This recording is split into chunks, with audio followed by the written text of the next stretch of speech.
Hello बच्चा party, कैसे हैं आप? आई होप कि आप एकदम फिट एंड फाइन होंगे।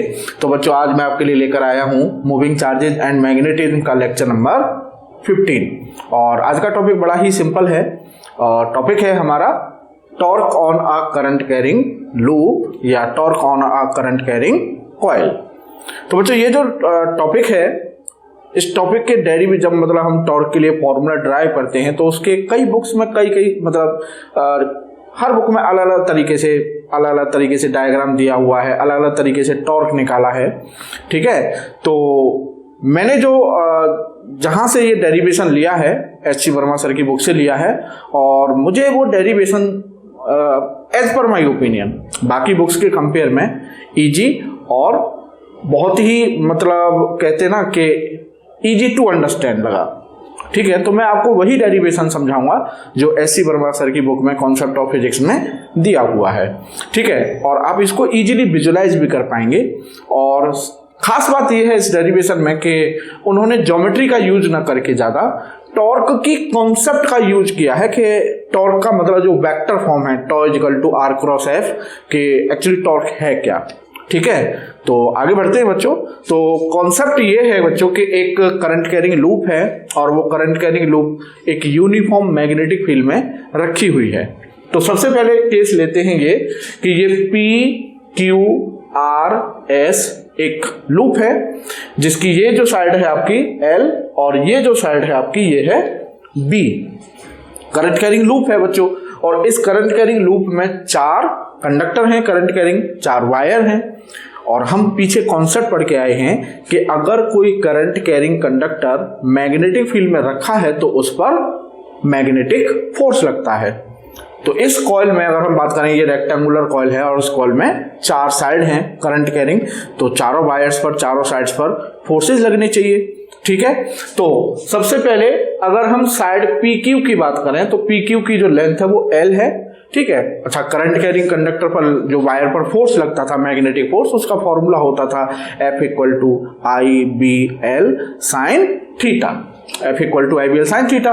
तो यहां से अगर हम इस पर फोर्स निकालेंगे तो I B L sine 90 where theta is the angle between conductor and magnetic field. तो मैग्नेटिक फील्ड आप देख रहे हैं, ये मैग्नेटिक फील्ड डॉट से रिप्रेजेंट किया है, मतलब बोर्ड के परपेंडिकुलर ऐसे बाहर की तरफ है, मतलब प्लस जेड डायरेक्शन में है। तो मैग्नेटिक फील्ड है बच्चों ऐसे और वायर जो है वो हमारा रखा है ऐसे। तो मैग्नेटिक फील्ड और वायर के बीच एंगल हो गया 90। तो यहां पर एंगल 90 हो गया। अब डायरेक्शन अगर निकालेंगे तो direction Fleming's left hand rule से निकाल लीजिए या right hand palm rule number 2 से निकाल लीजिए। तो मैग्नेटिक फील्ड है हमारा ऐसे प्लस जेड में, करंट जा रही है सब इधर, थम हो गया करंट की तरफ। तो outward normal on the palm gives the direction of force. तो अपवर्ड डायरेक्शन में फोर्स की डायरेक्शन हो गई F1 बोले तो plus y direction, plus y direction का मतलब जे कैप। तो फोर्स हो गया IBL जे कैप। उसके बाद बच्चों फिर आते हैं हम QR जो साइड है उस पर। तो QR साइड की जो लेंथ है वो है B, करंट I सब में है ही, तो IBB साइन 90, थीटा हर एक के लिए 90 है। डायरेक्शन निकालेंगे हम फोर्स की तो ये हो जाएगी सब हमारी मैग्नेटिक फील्ड आउटवर्ड, करंट नीचे की ओर जा रही है तो आउटवर्ड नॉर्मल बोले तो -x। तो -x के लिए यूनिट वेक्टर हो गया -i कैप। तो ये हो जाएगा IBB i कैप -IBB। ठीक है ना। सिमिलरली हमने F3 निकाला तो F3 IBL साइन 90, डायरेक्शन निकालेंगे फोर्स की तो -y बोले तो -j कैप। तो ये हो जाएगा -IBL j कैप। सिमिलरली अब हम निकालेंगे SP पर। तो SP पर जो मैग्नेटिक फोर्स की डायरेक्शन आएगी वो आएगी साहब, मैग्नेटिक फील्ड हो गया plus Z, current upward direction में जा रही है तो आउटवर्ड नॉर्मल मतलब +x बोले तो i कैप। क्लियर। तो कहने का मतलब चारों साइड पर हमने फोर्स निकाले। अब हमको पता करना है कि उस करंट कैरिंग लूप पर नेट फोर्स कितना लग रहा है। तो नेट के लिए हम चारों वेक्टर को सिंपली, क्योंकि हमने IJK के फॉर्म में निकाल चुके हैं, तो simply F1 plus F2 plus F3 plus F4 simply सबको ऐड कर देना है। और आप देख रहे होंगे ऐड करने पर क्या होगा, ये IBL J कैप है तो यहां पर देखिए माइनस IBL जे कैप है, तो IBL जे कैप और माइनस IBL जे कैप कैंसिल आउट हो जाएंगे। ये माइनस IBBI कैप है तो ये प्लस IBBI है, तो ये दोनों एक दूसरे को कैंसिल आउट कर देंगे। मींस कंक्लूजन ये निकलेगा कि कॉइल पर जो F नेट आएगा बच्चों वो 0 आएगा। बहुत गजब की कॉन्सेप्ट बनी, बहुत गजब की कॉन्सेप्ट बनी। और कॉन्सेप्ट ये है कि अगर कोई भी करंट कैरिंग कॉइल, कोई भी current carrying loop uniform magnetic field में रखी हुई है, what ever the shape of coil. यहां पर एक और खास बात है कि ये जो हमने ड्राइव किया है F नेट इक्वल टू 0, ये हमने रेक्टेंगुलर कॉइल लेके किया है। ये कॉइल आपकी स्क्वायर हो, ये कॉइल आपकी रेक्टेंगल हो, ये कॉइल आपकी सर्कुलर हो, ये कॉइल आपकी ट्रायंगल हो, what ever the shape, concept is always valid कि किसी भी शेप की कॉइल अगर यूनिफॉर्म मैग्नेटिक फील्ड में रखी हुई है तो उस पर नेट फोर्स ऑलवेज 0 होगा। आर यू गेटिंग और नॉट? आई होप आप समझ रहे होंगे कि कोई भी किसी भी तरह की कॉइल हो, किसी भी शेप की कॉइल यूनिफॉर्म मैग्नेटिक फील्ड में रखी हुई है उस पर नेट फोर्स ऑलवेज 0 होगा। अब बच्चों बात करते हैं कि भाई इस कॉइल पर टॉर्क कितना लगेगा। भाई फोर्स तो हमने पता कर लिया कि फोर्स तो 0 होगा, नेट फोर्स। अब अगर टॉर्क की बात करें तो बच्चों पहले हमें टॉर्क को थोड़ा सा समझना होगा, हमें थोड़ा सा फ्लैशबैक में जाना होगा, हमें थोड़ा सा 11th में जाना होगा।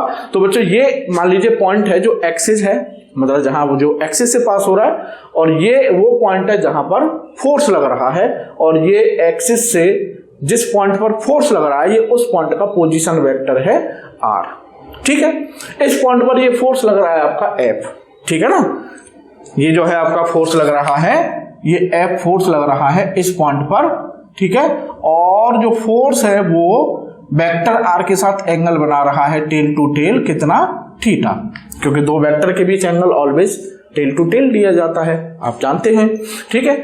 तो जो टॉर्क डिफाइन होता है वो होता है tau is equal to R cross F, tau is equal to R cross F, this R and this F। अगर क्रॉस प्रोडक्ट की बात करें तो A क्रॉस B होता है AB साइन थीटा, तो अगर इस टॉर्क के मैग्नीट्यूड की बात करें तो वो हो जाएगा FR sine theta. A cross B equal to AB sine theta होता है। Theta is the angle between this F, मतलब फोर्स एंड R, फोर्स और R के बीच का एंगल है थीटा, ठीक है। अगर बच्चों ये थीटा सपोज करो 0 डिग्री हो, अब फोर्स 0 डिग्री, थीटा 0 डिग्री कब होगा, जब फोर्स, ये मान लीजिए फोर्स है और ये सब आपका R है, ये वाला R, कहने का मतलब पोजीशन वेक्टर और फोर्स वेक्टर दोनों अगर एक दूसरे के पैरेलल हैं तो फिर उस फोर्स का टॉर्क 0 होगा, कहने का मतलब टॉर्क नहीं लगाएगा। सिंपल सी बात है, ठीक है। या 180 हो, क्लियर, क्योंकि साइन 180 की वैल्यू भी 0 होती है। तो F और R एक दूसरे के पैरेलल है तब, या F और R एक दूसरे से 180 डिग्री पर है तब कोई भी जो फोर्स है वो टॉर्क नहीं लगाएगा। क्लियर। अब साहब बच्चों बात आती है क्या इस केस में इस कॉइल पर टॉर्क लगेगा, तो देखते हैं। सपोज कीजिए ये जो पॉइंट है हमारा, ये जो पॉइंट है हमारा, ये इसके अबाउट बात करते हैं। ये जो लाइन है हमारी UW, इसको मान लेते हैं हम एक्सिस। क्या मान लेते हैं इसको हम? एक्सिस मान लेते हैं, ठीक है। ये पॉइंट हो गया हमारा सपोज ओरिजिन लाइक दिस, ठीक है। ये यहां पर फोर्स लगा हुआ है इस पॉइंट पर, ठीक है। तो ओरिजिन से ये हो गया, जिस पॉइंट पर फोर्स लगा है उसका पोजीशन वेक्टर R हो गया, नहीं हो गया? पोजीशन वेक्टर यहां से लेके यहां तक R, और F दोनों पैरेलल हैं। R और F दोनों बच्चों पैरेलल हैं तो थीटा 0 हो गया, कहने का मतलब टॉर्क इज 0। सिमिलरली यहां से इस पॉइंट से मान लो ये ओरिजिन है, ये हो गया साहब उस पॉइंट का पोजीशन वेक्टर जिस पॉइंट पर फोर्स लग रहा है। अब फोर्स और पोजीशन वेक्टर F3 और ये पोजीशन वेक्टर एक दूसरे के फिर से पैरेलल है, थीटा 0 है, कहने का मतलब इसका भी टॉर्क 0 होगा। बात समझ में आई? सिमिलरली हर फोर्स के लिए यही केस होना है। ये F4, ये आपका फोर्स का वो पॉइंट जिस पर वो अप्लाई हो रहा है, ये हो गया सा फोर्स का पोजीशन वेक्टर ओरिजिन से, यहां पर भी पैरेलल है। सिमिलरली यहां पर भी पैरेलल होंगे, कहने का मतलब इस केस में बच्चों फोर्स तो 0 है ही, फोर्स के साथ साथ कॉइल पर, लूप पर कोई टॉर्क भी अप्लाई नहीं होगा, मतलब नेट टॉर्क भी 0 होगा। क्लियर? हम केवल टॉर्क की डेफिनेशन का यूज कर रहे हैं, हम नहीं ज्यादा उसमें जा रहे कि इसकी ज्योमेट्री समझें, कि उसको विजुलाइज करने में पूरा अपना जो माथा है वो खाली कर दें कि ये ऐसे रखी है, कि ये ऐसे घुमाने की कोशिश कर रहा है, कि ये ऐसे हमने टिल्ट कर दी। नहीं, हम जस्ट केवल टॉर्क की जो डेफिनेशन है आर क्रॉस एफ, हम उसका यूज कर रहे हैं। ठीक है ना? तो डेफिनेशन से क्लियरली टॉर्क क्या हो गया? 0। अब बच्चों बात यह आ रही है कि टॉर्क जब तक नहीं लगेगा जब तक कि इस आर और इस एफ के बीच एक एंगल ना हो अदर देन 0 और 180 डिग्री। सीधी सी बात है।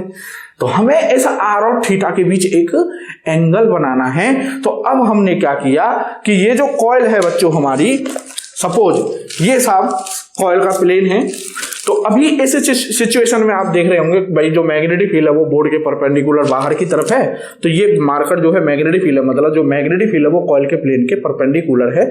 ठीक है? तो कॉइल ऐसे रखी हुई है, ये ऐसे, ठीक है ना?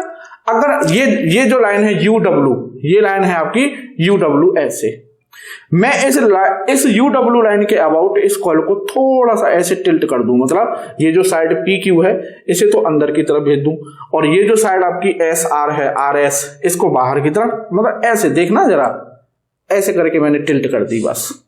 ठीक है? तो कहने का मतलब ये जो फोर्स F1 है ये तो पीछे की तरफ चला जाएगा, और जो F3 है वो आगे की तरफ आ जाएगा। नहीं तो क्या हुआ, ये जो अगला डायग्राम है, अब इसको समझना है हमें बच्चों। ये तो जो डार्क लाइंस आपको दिख रही है ये तो ओरिजिनल ये है जो अब पहले कॉइल ऐसे रखी हुई थी। अब मैंने क्या किया, इस कॉइल को लाइन UW, ये W ये UW के अबाउट इस तरह से, मतलब ये वाला पार्ट तो पीछे कर दिया, और जो ये वाला साइड है RS इसको मैं आगे ले आया। मतलब जैसे सपोज करो ये जो मेरा हाथ है, दिस इज माई पाम, इस पाम को मैं ये जो फिंगर है मेरी फर्स्ट फिंगर, ये तो है PQ, और ये जो है आपकी लिटिल फिंगर ये है RS, और मैं इस अपनी पाम को मैंने ऐसे टिल्ट कर दिया। समझ रहे हैं आप? तो ये साइड तो ऐसे आ जाएगी, और ये वाली जो साइड है PQ ये पीछे चली जाएगी। तो ये जो आपको सिचुएशन दिख रही है, मतलब जो पॉइंट T है वो पीछे की तरफ चला गया T डैश, ये जो पॉइंट B है ये आगे की तरफ आ गया B dash, R dash, S dash and so on. और सबसे बड़ी बात यह है विजुलाइज करने का तरीका बच्चों, कि ये जितने भी डॉटेड आपको लाइन दिख रही है, ये डॉटेड लाइन, ये एक्चुअल में जो डार्क लाइंस हैं उनके जस्ट पीछे हैं। लेट मी एक्सप्लेन, आराम से समझ में आएगा। देखिए ये जो मार्कर है, ये वाला जो मार्कर है, ये मार्कर है आपका ये वाली डार्क लाइन, मतलब OT, ऐसे पहले सीधी थी एकदम ऐसे। ठीक है? मैं क्या कह रहा हूं कि ये जो डार्क लाइन है, ये वाली, ये जो डॉटेड लाइन है OT डैश, ये वाली OT डैश, ये इस OT के पीछे है। कैसे? ये OT, ठीक है, और ये मार्कर है OT डैश, मतलब ये इस तरह से है। देखिए जरा, जैसे ये है ना ऐसे, तो ये ऐसे है यूं, ये OT और OT डैश के जस्ट पीछे है ये OT डैश। तो ये जो एंगल बन रहा है ना, ये एंगल ऐसे नहीं बन रहा, ऐसे नहीं बन रहा, ये एंगल यूं करके, ये एंगल बन रहा है ऐसे यूं, मतलब यहां से चले और फिर बोर्ड के पीछे ऐसे गए यूं। ऐसे तो हमने टिल्ट किया यूं भाई, हमने ऐसे टिल्ट थोड़ी किया यूं, ऐसे टिल्ट नहीं किया, कॉइल को हमने ऐसे टिल्ट किया है। समझ रहे हैं आप? ठीक है? तो ये जो थीटा है, ये थीटा ऐसे है, देखो मैं इसको ऊपर करके दिखा रहा हूं, ये आपका OT और ये है OT डैश, तो ये एंगल आपका ऐसे है यूं। समझ रहे हैं? पीछे की तरफ, बोर्ड के पीछे की तरफ। क्लियर? तो ये जितनी भी डॉटेड लाइन है ये डार्क लाइंस के पीछे हैं, न कि ऐसे। आप समझ रहे होंगे? ठीक है ना? अब साहब हमने क्या किया, देखिए ये हो गया साहब हमारा फोर्स F1 पीछे की तरफ, ये F3 आ गया आगे की तरफ। अब हमने क्या किया, देखो ये फोर्स और ये ओरिजिन से फोर्स का पोजीशन वेक्टर ये हो गया, और ये इन दोनों में हो गया आपका एंगल थीटा। क्या हो गया? Angle theta. देखो ये फोर्स और ये एंगल हो गया साहब आपका थीटा। देखो कैसे, अगर मैं इस फोर्स को यहां से यहां ले आऊं, सपोज पैरेलल शिफ्टिंग प्रॉपर्टी से अगर इस फोर्स को मैं यहां से यहां ले आऊं, तो ये वेक्टर R, ये वाला OT डैश, यहां से लेके यहां था OT डैश, और ये हो गया फोर्स, तो दोनों के बीच टेल टू टेल एंगल कितना हो गया? थीटा। तो कहने का मतलब मैंने R और थीटा के बीच एंगल बना दिया, R और F के बीच एंगल बना दिया कितना? थीटा। बस टॉर्क हो गया। अब टॉर्क की कॉन्सेप्ट से अब मुझे इस F1 का टॉर्क निकालना है इस पॉइंट O के अबाउट, तो torque of F1 about O, तो क्या हो जाएगा R क्रॉस F, तो R कितनी है साहब, position vector O T dash, तो O T dash cross F1, और मुझे क्या लेना है, टॉर्क का मैग्नीट्यूड। क्लियर, टॉर्क का मैग्नीट्यूड लेना है तो O T डैश ठीक है cross F1 into sine theta, F r sine theta होता है ना भाई। टॉर्क की डेफिनेशन क्या है, r cross F equal to F r sine theta, तो O T dash F sine theta, तो F1 और F1 की वैल्यू क्या थी बच्चों, आई बी एल, मैग्नीट्यूड कितना था आई बी एल, तो यहां पर ओ टी डैश क्या हो जाएगा भाई, ये कितनी थी भाई, ये साइड कितनी थी, ये साइड बी, ठीक है। अब इस साइड को तो मैंने पीछे किया है तो ये पूरा बी होगा ना, ये पूरा बी होगा, इसको मैंने पीछे कर दिया तो ये साइड कितनी हो जाएगी, बी बाई टू हाफ भाई, ये बी बाई टू, ये बी बाई टू, क्लियर है। तो b by two O T dash का magnitude into I B L sine theta, इतना टॉर्क लगेगा टॉप 1 का। सिमिलरली अब मुझे इसका टॉर्क निकालना है बच्चों F3 का, तो torque of F3 about O, तो O B dash position vector force का O बी डैश, यहां से लेके यहां तक ये पोजीशन वेक्टर हो गया कितना, ओ बी डैश, और F3 क्रॉस F3 मुझे मैग्नीट्यूड चाहिए तो O B dash cross F3, cross नहीं है सॉरी इनटू है ये, ठीक है, into F3 into sine theta, O B dash कितना हो जाएगा अगेन बी बाई टू, ठीक है, तो b by two into I B L sine theta. अब नेट टॉर्क के लिए क्या करेंगे, दोनों फोर्स, दो फोर्स टॉर्क लगा रहे हैं, दोनों फोर्सेस का टॉर्क सिंपली ऐड कर देंगे, तो टॉ 1 प्लस टॉ 3, जब दोनों को ऐड करेंगे तो I B L sine theta common आ जाएगा, बी बाई टू हो जाएगा बी, तो L into B, length into breadth, coil की लेंथ इंटू ब्रेथ, और कॉइल की लेंथ इंटू ब्रेथ क्या होगी, एरिया ऑफ द कॉइल, तो ये हो जाएगा आपका I B A sine theta, I B A sine theta. If a coil has N turns, ये हमने एक टर्न के लिए, एक टर्न है वायर का, अगर 2 टर्न होते तो इतना ही टॉर्क दूसरे टर्न पर लगता, तो यहाँ 2 हो जाता, 3 टर्न होते तो इतना ही टॉर्क तीसरे टर्न पर लगता, तो फिर 3 हो जाता। तो जनरलाइज कर दें कि अगर कॉइल में n टर्न्स है वायर के तो N I A B sine theta, N I A B sine theta, where theta is the angle between area vector and magnetic field. आप देखिए थीटा को समझिए, ये है बच्चों कॉइल, ठीक है, और ये हो गया एरिया वेक्टर कॉइल का, मैग्नेटिक फील्ड प्लस जेड में है, तो पहले एरिया वेक्टर और मैग्नेटिक फील्ड के बीच एंगल था 0, मतलब दोनों पैरेलल होंगे, परपेंडिकुलर था मैग्नेटिक फील्ड भी, ठीक है। तो देखो जब यहां पर थीटा 0 है ना, तो साइन 0 की वैल्यू 0 रखोगे तो टॉर्क क्या हो जाएगा 0, कहने का मतलब इस केस में टॉर्क 0 रहेगा। अब मैंने क्या किया, इस कॉइल को मैंने थोड़ा सा ऐसे टिल्ट कर दिया था ऐसे, तो इसके साथ एरिया वेक्टर भी घूमेगा, तो एरिया वेक्टर सपोज ये कॉइल ऐसे रखी हुई है इस तरह से, ठीक है, इस तरह से टिल्टेड हुई, तो एरिया वेक्टर ऐसे हो गया, मैग्नेटिक फील्ड अब भी ऐसे ही है ना, तो वो जो एंगल है एरिया वेक्टर और मैग्नेटिक फील्ड के बीच, ये वो है आपका थीटा। क्लियर। अब साहब तो फॉर्मूला आ गया हमारा, tau is equal to N I A B sine theta. Clear. अब साहब आई होप कि आपको ये जो डेरिवेशन है ये अच्छे से समझ में आया होगा, ठीक है ना। मीन्स इसमें हमने ज्यादा ज्योमेट्री का यूज नहीं किया कि यार कॉइल को ऐसे कर दिया, कई बार उन डायग्राम्स में क्या है वो हमें विजुलाइज नहीं होते बच्चों कि यार ये फोर्स ऐसे लग रहा है, ये फोर्स कैसे लग रहा है, फिर वो एक वो रॉड सी बना के फिर उस कपल निकालता है एंगल वगैरह, और वो बहुत ज्यादा मतलब मेरे को तो बहुत ज्यादा वो लगता है। वो एस.सी. वर्मा सर की जो बुक है कॉन्सेप्ट ऑफ फिजिक्स, मेरे को ये डेरिवेशन सबसे विजिबल और सबसे बड़ी बात है कि फिजिक्स यूज हुई है इसमें, टॉर्क की कॉन्सेप्ट यूज हुई है, टॉर्क की डेफिनेशन यूज हुई है जस्ट, और हमने आराम से टॉर्क का फॉर्मूला निकाल लिया। क्लियर। अब साहब तो ये हो गया होगा, अब मैं इसको रफ कर देता हूं, ठीक है।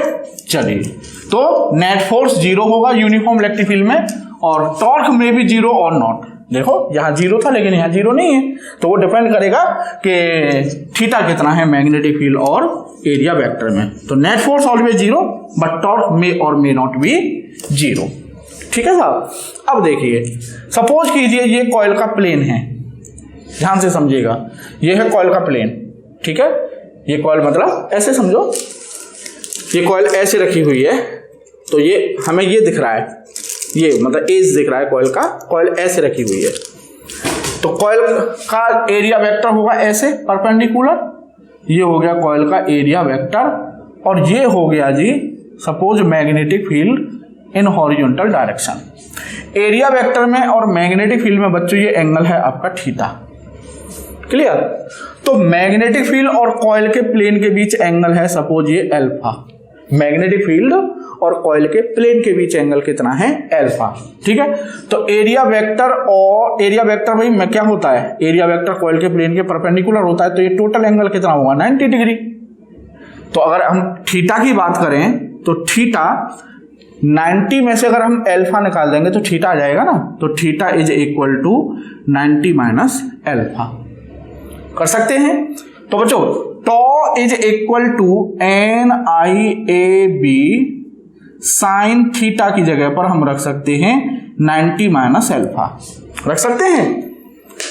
तो ये हो जाएगा साहब हमारा tau is equal to NIAB cos alpha, भाई साइन 90 माइनस अल्फा क्या होगा कॉस अल्फा। तो एक फॉर्मूला ये हो गया साहब टॉर्क का। अब दो फॉर्मूले हैं, दोनों का मतलब समझिए।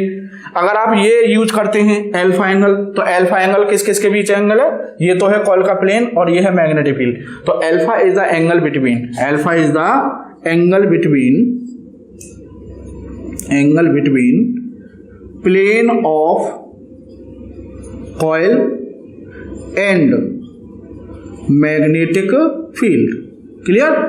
और थीटा किसके बीच एंगल है, एरिया वेक्टर और मैग्नेटिक फील्ड के बीच, ठीक है साहब, क्लियर। अरे बहुत इजी होता है बच्चों, ये जो कॉन्सेप्ट है ये मतलब मुझे ऐसा लग रहा है कि मुझे सबसे सिंपल है ये बाकी बुक्स के कंपेयर में, ठीक है ना, क्योंकि यहां केवल टॉर्क की डेफिनेशन यूज हुई है कि भाई टॉर्क होता है R क्रॉस F, सिंपल, ठीक है ना। अब साहब चलिए मैं इसको हटा देता हूं। अब देखिए साहब इसमें कि टॉर्क कब जीरो होगा और कब मैक्सिमम होगा, तो किसी भी एक फॉर्मूले से देख लीजिए, ठीक है, अपने आप समझ में आ जाएगा। चलो मैं कॉस अल्फा वाला लेता हूं, प्लेन वाला। तो कॉस की वैल्यू बच्चों मैक्सिमम को कितनी होती है, +1, कितने पर, 0 पर। कहने का मतलब ये साहब ये सपोज कॉइल है, ये कॉइल है और ये मैग्नेटिक फील्ड कॉइल के प्लेन के पैरेलल है, ठीक है, कॉइल के प्लेन के पैरेलल। कहने का मतलब angle between plane of coil and magnetic field हो गया अल्फा, हो गया यहां पर 0, ठीक है। और cos 0 की वैल्यू +1 मैक्सिमम होती है, तो इस केस में बच्चों टॉर्क होगा मैक्सिमम NIAB cos 0 की वैल्यू 1। तो मैक्सिमम टॉर्क कितना होगा NIAB। और अब ये कॉइल ऐसे रखी हुई है, जस्ट स्क्वायर आपके सामने से देख रहे हैं, तो ये एरिया वेक्टर होगा ऐसे मार्कर जो रखा हुआ है। अगर एरिया वेक्टर और मैग्नेटिक फील्ड के बीच की बात करें तो एंगल हो गया 90, समझ रहे हैं। एरिया वेक्टर और मैग्नेटिक फील्ड के बीच की बात करें तो एंगल हो गया 90, और साइन 90 की वैल्यू भी 1 मैक्सिमम होती है। तो कुछ भी कह लीजिए, या तो ये कह लीजिए कि एरिया वेक्टर और मैग्नेटिक फील्ड के बीच एंगल 90 डिग्री होगा तो टॉर्क मैक्सिमम होगा, या ये कह लीजिए कि जब मैग्नेटिक फील्ड कॉइल के प्लेन के पैरेलल होगा, ठीक है, कॉइल के प्लेन के पैरेलल, जैसे suppose this is coil and this is the plane of coil and marker is the magnetic field. तो मैग्नेटिक फील्ड कॉइल के प्लेन के पैरेलल है, तो अगर कॉइल मैग्नेटिक फील्ड में ऐसे रखी हुई है कि उसका प्लेन पैरेलल है मैग्नेटिक फील्ड के, तो उस केस में टॉर्क मैक्सिमम लगेगा, ठीक है। अच्छा, दूसरा केस कि सपोज ये है कॉइल, ठीक है, ये कॉइल और ये है मैग्नेटिक फील्ड क्रॉस में, तो कहने का मतलब जो मैग्नेटिक फील्ड है वो कॉइल के प्लेन के परपेंडिकुलर है, तो angle between plane of coil and magnetic field, coil के प्लेन और मैग्नेटिक फील्ड के बीच एंगल हो गया अल्फा 90 डिग्री। अल्फा 90 डिग्री हो गया, cos 90 की वैल्यू 0 होती है, तो टॉर्क इक्वल टू हो गया बच्चों 0, टॉर्क इक्वल टू 0 हो जाएगा। तो कहने का मतलब अगर मैग्नेटिक फील्ड कॉइल के प्लेन के परपेंडिकुलर है तो उस केस में टॉर्क 0 होगा। तो जैसा कि अभी जो केस पढ़ रहे थे नेट फोर्स निकाला था, तो उस केस में जो कॉइल है, कॉइल का प्लेन मैग्नेटिक फील्ड के परपेंडिकुलर था और नेट टॉर्क 0 था, ठीक है। उसके बाद बच्चों ये समझ में आना चाहिए कब टॉर्क मैक्सिमम होगा और कब टॉर्क मिनिमम होगा। दूसरी चीज, एक बहुत छोटी सी कॉन्सेप्ट और आपको नोट करा देता हूं कि इफ, ये नोट कर लीजिए आप, इफ कॉइल और loop is placed in uniform magnetic field, net force is always 0, but torque may or may not be 0। ठीक है, टॉर्क 0 भी हो सकता है, नहीं भी, वो डिपेंड करेगा कि थीटा कितना है या अल्फा कितना है। लेकिन फोर्स इन ऑल ओरिएंटेशन, मतलब कॉइल कैसे भी ओरिएंटेशन में रखी हो, नेट फोर्स ऑलवेज क्या होगा, 0 इन यूनिफॉर्म मैग्नेटिक फील्ड। ठीक है, इन if coil is placed in non-uniform